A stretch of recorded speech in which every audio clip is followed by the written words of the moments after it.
The conference room on the 32nd floor of Holloway and Pierce corporate headquarters was unusually quiet.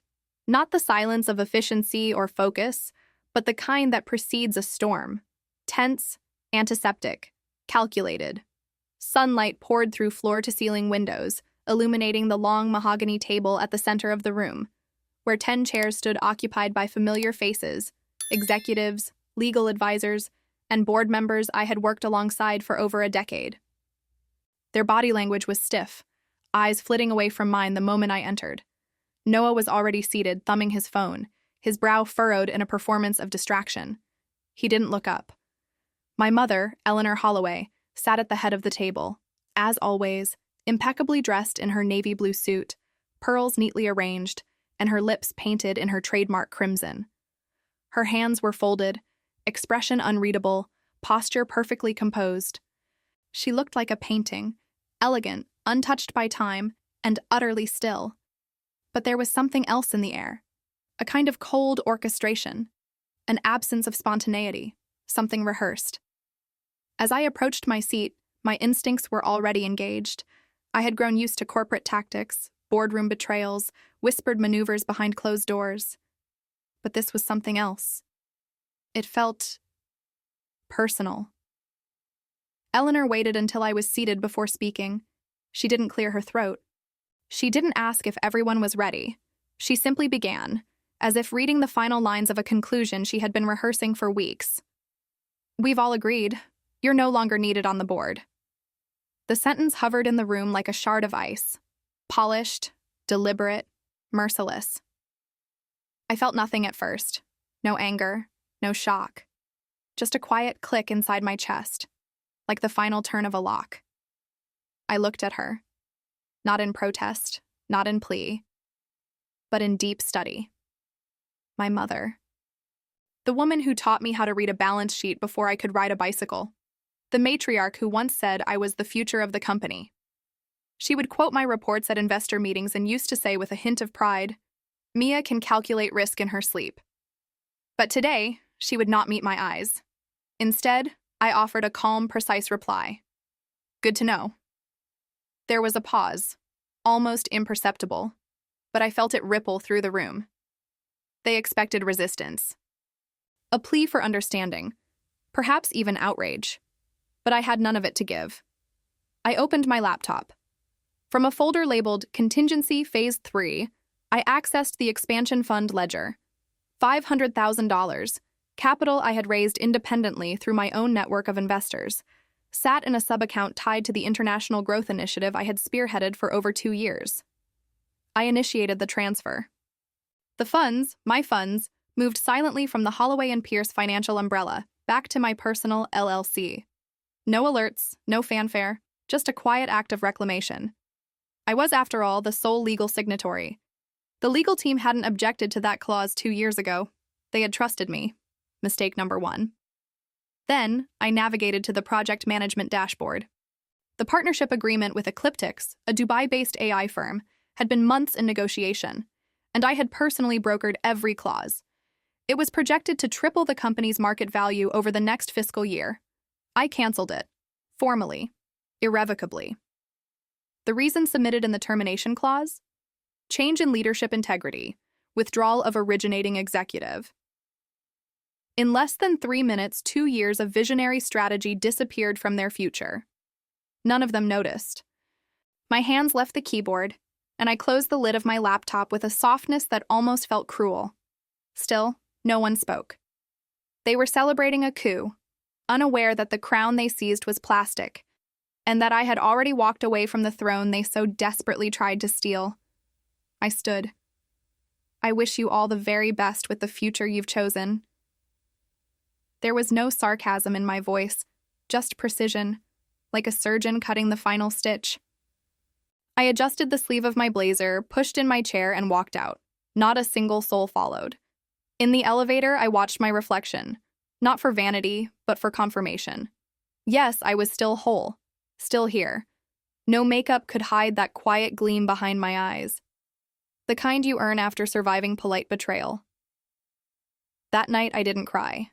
I poured a glass of wine, listened to the silence of my apartment, a silence I had paid dearly to preserve, and slept a full 8 hours for the first time in months. But the next morning, everything changed. My phone screen lit up with 18 missed calls, 2 from my attorney, 5 from anonymous numbers, 10 from internal company lines, and 1, the last, from my brother. A voicemail. When I played it, his voice cracked through the quiet like thunder. "Mia, what did you do?" "Mom is spiraling. The board's panicking. They said you... I didn't know. I swear I didn't know. Please call me, please." He paused. "They used me too." The message ended, and I stared at the wall, not with anger or triumph, but with one single searing thought. What exactly had they done to him? What did Noah mean when he said he had been used? What had they told him? And what role had he truly played in the decision to remove me? I thought I was the only casualty. I was wrong. Growing up in the Holloway household meant mastering the art of invisibility. Not in the literal sense, but in the way gifted daughters often become specters behind their own accomplishments. My earliest memories were not of dolls or playgrounds, but of spreadsheets, formal dinners, and learning to match the cadence of my voice to my father's so I could be heard in his boardroom. I was the first to arrive at every quarterly meeting and the last to speak, not because I lacked ideas, but because I learned early that being right too quickly was seen as arrogance. My name is Mia Eleanor Holloway, named after 2 people who shaped my life in opposite directions. Mia, the quiet assistant who taught me empathy and discipline while my parents traveled through Europe on business retreats. And Eleanor, my mother, who taught me that respect in our world was earned not with tears, but with unshakable posture, flawless diction, and meticulously calculated silence. I lived by that silence. By age 14, I was editing annual reports for my father under the pretense of learning the business. By 17, I attended my first merger discussion as an observer, though my financial model ultimately swayed the board's vote. No one credited me. I didn't expect them to. I believed, perhaps foolishly, that if I kept producing results, they would eventually recognize me, maybe even admire me. But my role was always carefully curated. The indispensable daughter. Brilliant, but quiet. Efficient, but never emotional. Powerful. But only when cloaked in modesty. Then there was Noah, my younger brother. He was the family's son. Not because of his achievements, though they existed, but because he never threatened the shadowed egos that filled our corridors. He was charming, naturally likable, a boy who smiled in photographs and remembered birthdays. People leaned into him during conversations, and he leaned back with ease. He never had to fight for space at the table. It was always prepared for him. I don't blame him for that. In truth, I loved Noah, still do. He used to sneak into my room on nights when storms rolled over the city, asking if he could sleep on the floor beside my bed, just until the thunder passed. As teenagers, he was the only one who noticed when I stopped playing piano, or when I skipped dinner for 3 days straight after my internship at Delaney Capital was passed over in favor of the CEO's goddaughter. We had our own code, a quiet solidarity, but something changed after our father died. His death, a heart attack during a partner's retreat in Aspen, left a power vacuum no one was prepared to acknowledge.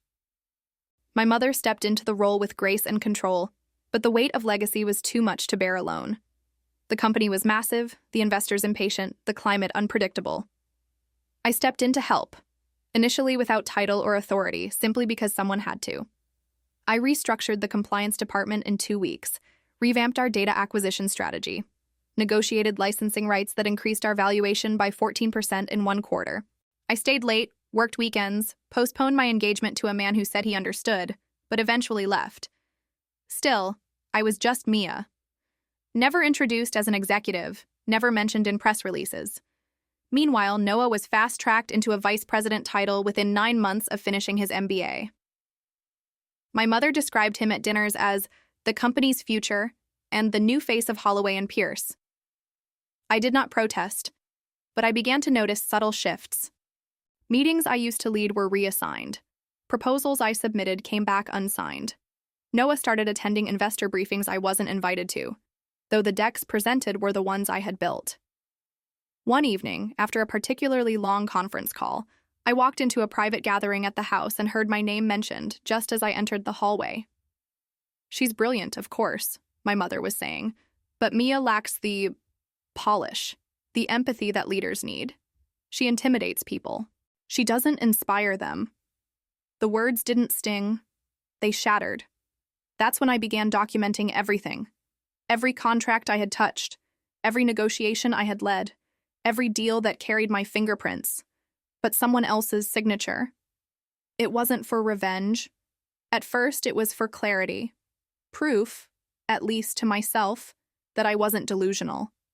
That I had, in fact, carried this empire while others smiled for the cameras. But over time, the file grew, and with it, so did my quiet resolve. Then came the expansion to the Middle East, a new frontier, high risk, high reward. We had been approached by Ecliptics, a multinational firm based in Dubai, specializing in AI for infrastructure systems. The project was massive, revolutionary, complex. My mother was skeptical. Noah said he was intrigued, but told me privately that he didn't understand half of the proposal, so I took it on. I worked with attorneys across 3 time zones. I flew to Dubai alone, twice. I renegotiated terms when oil prices dropped unexpectedly. I created a 2-year projection that showed a potential 320% ROI. They were impressed. But when we presented the preliminary agreement at the executive meeting, my mother stood up and said, "And we must thank Noah, who initiated the conversation with Ecliptics. His vision is taking this company global." The applause that followed felt like thunder in my ears, the cruelest kind. Noah looked down. I wasn't sure if it was shame or discomfort. That night, I skipped dinner. I took the long drive home in silence and sat in my garage for almost an hour before walking inside. And by morning, I had decided, if they could remove my name from my work, they could remove my seat at the table, so I started preparing, not to fight them, but to leave, not in fury, in precision.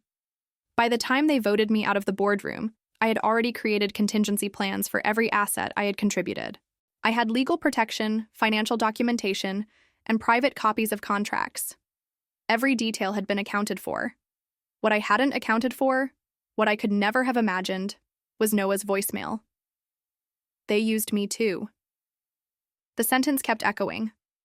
I had assumed he was part of it, that he had allowed himself to be their puppet, happy to inherit the throne I was building brick by brick. But what if I was wrong? What if the betrayal was not singular, but systemic? What if the family I thought I knew had orchestrated both of our downfalls? Was Noah just another pawn in our mother's legacy game? What did he mean by they? For the first time, I wondered, had I prepared for the wrong enemy?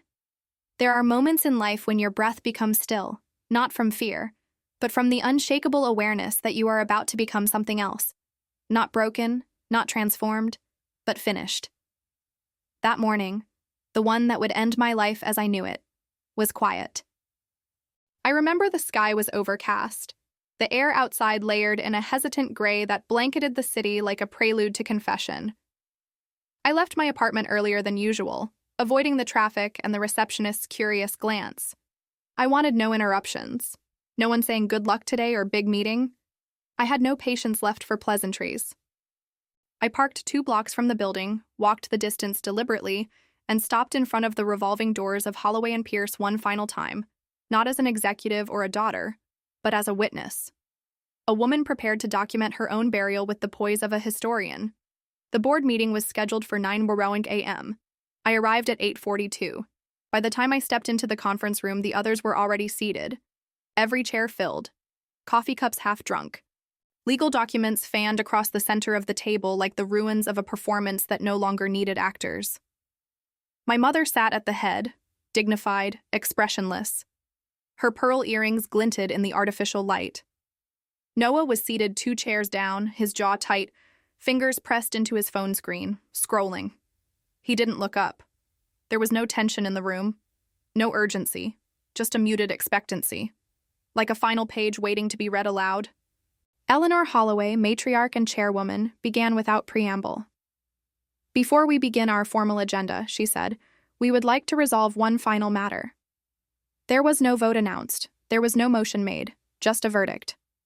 We've reached a consensus that Mia's presence on the board is no longer aligned with our evolving direction. The future demands agility, flexibility, and a tone of leadership that encourages cohesion. She turned to me directly, her voice clear and devoid of hesitation. You are no longer required to serve as Executive Director of Strategic Growth, effective immediately. The room waited, perhaps for a scream, a breakdown, a threat. But they had miscalculated. I had already buried the version of myself they were firing. I stared at my mother, not with resentment, but with clarity. She had always been precise, always correct in her calculations. But today, she had underestimated one factor: what happens when a daughter no longer needs to be accepted to feel whole. Good to know, I replied evenly. A few eyebrows lifted. No one spoke. What they could not see, and what they would only come to understand far too late, was that I had arrived at that meeting prepared not for survival, but for extraction. I opened my laptop slowly, not to argue, not to present, but to execute. For months, I had been quietly building legal separation between myself and the company's most promising assets. I created holding agreements, intellectual property escrows, and temporary shell partnerships that gave me latitude and authority should any unforeseen separation occur. And today, that clause came alive. In 37 seconds, I logged into the financial dashboard and initiated a pre-approved transfer of $500,000 USD, the entire capital allocated to the Middle Eastern Expansion Fund, back into a private account tied to my personal holding firm. The terms were clear. The capital had been pledged by me under provisional assignment, contingent on my continued involvement. With the click of a button, their capital vanished. But that was only the beginning. I navigated to the shared workspace, the digital repository where all pending international contracts were stored, and located the live file for the Ecliptics Agreement, a project so vital that it had been the centerpiece of investor confidence for 2 quarters. I rescinded my authorization. The contract, tied to an exclusivity clause bearing my personal signature, became null the moment I withdrew. Contract terminated, the platform read. Noah glanced up startled. My mother's jaw stiffened. Still, I said nothing. I closed my laptop and stood slowly, the soft sound of the chair sliding against the floor the only interruption in the stunned silence. I trust you'll find your way forward, I said quietly. You've prepared so thoroughly for my absence after all. And then, as though attending the burial of a stranger, I walked out of the room. Not a word followed me. I reached the sidewalk below without once looking back. The autumn air felt different, not freer but weightless, like I had stepped out of someone else's skin. By the time I arrived home, my inbox had begun to stir. 3 messages, then 6, then 19. One was from an Ecliptics executive. Your withdrawal was unexpected. We will not proceed with Holloway and Pierce under revised leadership. Our board requires continuity and the innovation outlined in your original presentation. Another was from the firm's legal department. The transfer has been confirmed. Your claim to the expansion fund is contractually sound. But it was the voicemail from Noah that silenced the room. His voice was ragged, low, unsure. Mia, what did you do? A pause. They're panicking. Mom's locked herself in her office. The board's freaking out. They didn't tell me it would go down like this. I thought they were just shifting your role, not removing you. I swear I didn't know. They used me. His voice cracked. Please call me. For the first time since the meeting, I sat down. I stared at the floor, his message looping again and again, like a wound being reopened with every repetition. They used me. The one person I believed might still see me, the one I thought had benefited most from my erasure, had also been caught in their trap. I had prepared for betrayal, for dismissal, even for retaliation, but I had not prepared for the possibility that Noah had been a pawn too. Had I destroyed the only real ally I had left? Or had my silence finally awakened his own?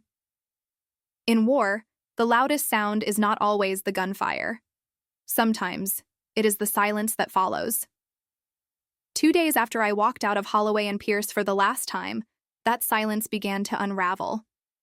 Not immediately, not with sirens or lawsuits, but with quiet collapse. Quiet enough that most would miss it. But not me. I had always been attuned to fractures others failed to hear. It began with the investors. The morning after the contract with Ecliptics was officially canceled, a leak hit the internal investor bulletin. Strategic partnership in the Middle East terminated by founding family member. The wording was cautious, but the implication was loud. By noon, 6 high-value investors demanded emergency meetings with the board. By 4 p.m., the internal value forecast dropped 12%. The Holloway and Pierce press office scrambled to write a statement, but there was no clean narrative. How could they explain the sudden disappearance of their expansion fund, or the total cancellation of a projected $48 million international contract?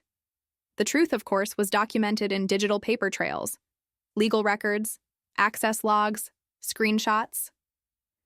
Their attempts to frame me as emotionally unstable or resentful fell apart beneath the weight of my professionalism. My calmness became their undoing. Eleanor Holloway did not issue a public response. She never would. To her, silence was power, until it became suffocation. But I heard from people close to her, assistants, junior executives, one former board member who had always treated me with a cold but honest kind of respect. "Your mother has canceled every appearance this week. She hasn't been seen in the building since Monday. Word is, she's trying to renegotiate with Ecliptics." But Ecliptics had already moved on. They had signed with a competitor, ironically a firm run by an acquaintance of mine from business school, who reached out with a single-line message the next day. "You played it brilliantly. My board thanks you." I didn't respond, because this wasn't about revenge. It never had been. It was about visibility, about being removed so violently, so completely, that I had no choice but to make my absence louder than my presence ever was. The real storm came not from the board or the media or the market. It came from Noah. He arrived at my apartment on Saturday morning. I knew he would. His message had not gone unanswered. I simply needed time to understand if I could face him, or if he was just another thread in the web my mother had spun so delicately around us both. He didn't knock right away. He stood outside the door, motionless. I watched him from the kitchen window, tall, motionless, in a black overcoat. His face drawn not with rage, but with something far more painful: guilt. When I opened the door, he spoke with the honesty of someone who had finally realized he was never holding the cards, only playing with ones given to him. "I didn't know they were going to do that to you, Mia. I swear. They told me you were stepping back voluntarily, that it was your idea. I believed them because you always seemed so composed. I thought you were ready to let go." I let the words sit in the air. I wanted them to breathe, to expand. Because if they were false, they would break. But they didn't. He continued. "I only found out the truth after you left. I saw the contracts, the fund documents. I realized how much of it was you. All of it, really." There was a pause. "Mom said you were being dramatic, that you were trying to punish us. But when I looked at the legal trail, I saw what you really did. You didn't destroy anything. You just took back what was yours." His voice cracked then, just slightly. I nodded, slowly. "They used you to neutralize me," I said, not with bitterness, but with clinical accuracy. "They knew I wouldn't lash out if it meant hurting you." His eyes dropped. "I let them," he whispered. Silence again. But this time it was different. It wasn't oppressive. It was mourning. The kind of quiet that descends only when illusions finally die. "What do we do now?" he asked. It was the first time in years I had heard him sound uncertain. I didn't answer. Not because I lacked a response, but because I was no longer interested in fixing things. Some fractures are not meant to be mended. Some families are not lost. They are left. The next morning, I received a private message from a law firm I didn't recognize. It was not a threat. It was an invitation. Ms. Holloway, your mother wishes to discuss terms related to your withdrawal. She requests a private meeting, no legal counsel present, under mutually signed NDA. I stared at the email for 5 full minutes. What did she want? Control? Clarity? Closure? The meeting was scheduled at her private residence, not the office, not a neutral location. I hadn't stepped foot in that house in over a year. I considered not going. But curiosity is a powerful thing, especially when it surrounds the woman who raised you to never blink first. I arrived precisely at the arranged time. The same house I grew up in now looked like a stranger wearing my childhood's clothes. She met me in the sitting room. No makeup, no jewelry. Her hair pulled back simply. You dismantled everything, she said softly. No, I corrected her. I dismantled my part. What you built, or took credit for, is still intact. She looked at me with something I could not recognize at first. Perhaps it was grief. Perhaps it was respect. You were always the smartest one in the room, she said, folding her hands in her lap. But you made one mistake. I raised an eyebrow. You taught me how to do it, I said. That was your mistake. There was a long silence. So, this is how it ends? She asked.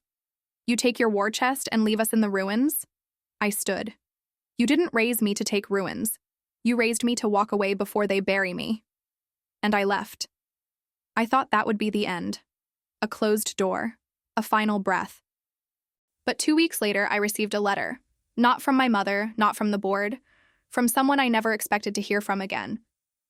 There is a quiet that follows endings. Not silence, but something more permanent. A stillness that does not ask questions, but instead closes doors with grace. After the meeting with my mother, I did not return to the city. I boarded a train, alone, and traveled north along the coast to a small cabin I had rented months earlier, a place I had once imagined escaping to, should the world I helped build ever collapse beneath its own ambition. It was not a cabin for comfort. It had no Wi-Fi, no cell reception, only firewood, windows without blinds, and the ceaseless rhythm of the ocean crashing against the rocks nearby. There I began to rebuild. Not my company, not my legacy, but myself. I would wake before dawn, brew coffee over the gas stove, and sit by the window for hours with a legal pad, not to take notes or plan my next strategy, but to remember who I was before strategy became survival. I did not speak to Noah. I did not return my mother's final message, a brief email, unsigned, reading simply, "The board is considering liquidation. I thought you'd want to know." I didn't. What I wanted finally was to live unobserved. But then, 2 weeks into that silence, I received a letter. It came through a forwarded address I had given only to my private banker, wrapped in a manila envelope, handwritten, sealed with wax, the kind of gesture that belongs to a different century. It was not from my mother. It was not from Noah. It was from my father. Or rather, it had been written before he died. The envelope contained only a letter and a single key. Small, rusted, with a tag that read, Room 108, Legacy. The letter began simply, "To my daughter Mia, if you're reading this, then you've already faced what I feared most." I froze. I read it again. I spent much of my life building something I hoped would outlast me, but I now realize I may have built it too well, too ruthlessly, and handed it to people who never understood what truly made it valuable. You. You were never just intelligent. You were principled. Relentless, yes, but fair. And that frightened them more than failure ever could. This company, our family, they were never meant to be your prison. If there comes a day when you are cut out, not for incompetence, but for being irreplaceable, then I ask you to do one thing. Don't look back. Let it fall. I stopped reading. Tears came then, not because he had defended me, but because he had seen me. Truly. In ways I had never realized he could. For so long, I had believed I was alone in the trench. That no one had understood what I sacrificed to keep our empire alive. Not just my time, or my health, or my ambition, but my joy, my identity, my ease of being. And yet, somewhere, in silence, he had written me this. He had expected what happened, perhaps even anticipated it. I continued.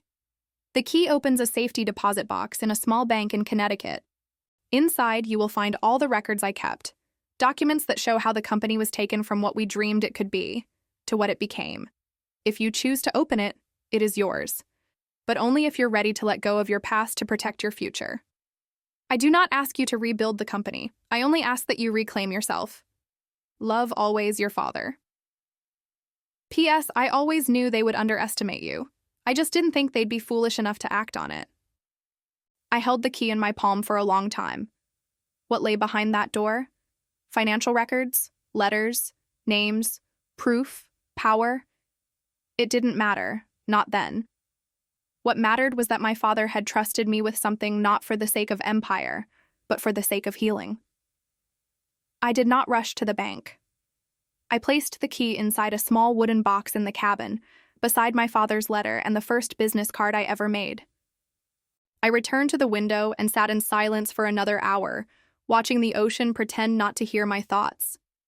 Because for the first time, I understood. Vengeance is not victory. Legacy is not obligation. Some endings are not punishments. They are permission. 3 months later, I opened a new firm, not in Manhattan, not under the Holloway name, not with polished boardrooms or tailored suits. It was small, quiet, intentional. My clients were female entrepreneurs who had been told the same things I had been told. You're too much. You're intimidating. You should smile more. You're not what leadership looks like.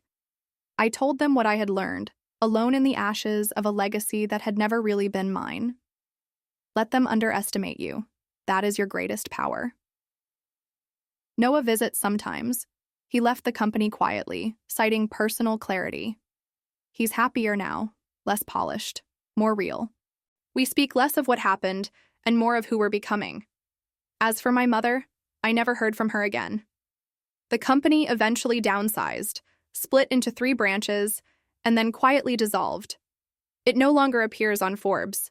Its name lives only in archived news and discarded letterhead, a relic, and yet the key still waits.